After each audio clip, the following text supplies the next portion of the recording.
5 ਪੜ੍ਹਿਆਂ ਵਾਸਤੇ 10 ਪੜ੍ਹਿਆਂ 8 ਪੜ੍ਹਿਆਂ ਵਾਸਤੇ ਤੇ 10 ਪੜ੍ਹਿਆਂ ਵਾਸਤੇ ਵਜ਼ਾਰਤ ਦਿਫਾ ਨੇ 567 ਨੌਕਰੀਆਂ ਅਨਾਉਂਸ ਕੀਤੀਆਂ ਨੇ। ਫੌਜੀ ਆਦਮੀ ਵੀ ਇਸ ਵੀਡੀਓ ਨੂੰ ਲਾਜ਼ਮੀ ਵੇਖੇ। 18 ਤੋਂ 30 ਸਾਲ 18 ਤੋਂ 35 ਸਾਲ ਉਮਰ ਦੇ ਪਾਕਿਸਤਾਨ ਦਾ ਡੋਮੀਸਾਈਲ ਰੱਖਣ ਵਾਲੇ ਸਿਰਫ ਮਰਦ ਇਸ ਵੀਡੀਓ ਨੂੰ ਵੇਖਣ, ਔਰਤਾਂ ਵਾਸਤੇ ਵੀਡੀਓ ਅਹਿਮ ਨਹੀਂ ਦੀ। अगर तुसी LTV ड्राइविंग लाइसेंस रखते जे तो ड्राइवरों दी मौजा लग गई 217 नौकरियां 18 तो 35 साल की उम्र के ड्राइवर।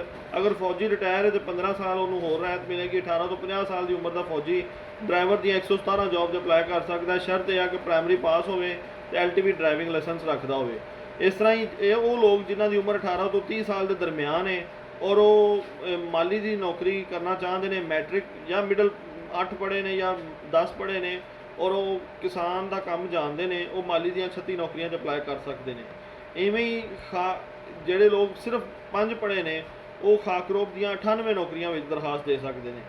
जोड़े लोग प्राइमरी पास ने या मिडल पास ने और मैट्रिक पास ने और वो कुकिंग और खाना बनाना जानते हैं, वो कुक दी 117 नौकरियां दरखास्त दे सकते हैं।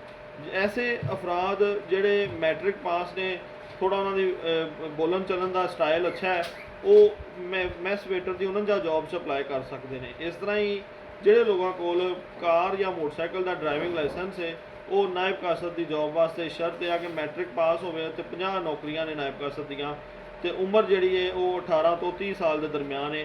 ये सारिया नौकरियां घर बैठे अप्लाई करवा सकते जे। इन्हों की बैंक फीस जी है वो 700 रुपये आ, असी टोटल 1300 रुपये लवांगे। तुसी अपने तालीमी कागजात जिवें जिहड़ा 5 पढ़िया वो मिडल प्राइमरी का सर्टिफिकेट, मैट्रिक पास, FA पास, वो सारे आपदियां तालीमी रिजल्ट कार्ड, डोमिसाइल शनाख्ती कार्ड ते तस्वीर स्क्रीन के उपर नंबर नज़र आ रहा है, इस नंबर पर भेजो। पेमेंट जायज़ कैश के जरिए करके कॉल करके दस दो कि पेमेंट भेज दी है, तो इंशाल्लाह अप्लाई करके तुहानूं रसीद भेज देंगे। बाकी दुआवां दी याद रखना। अल्लाह हाफिज़।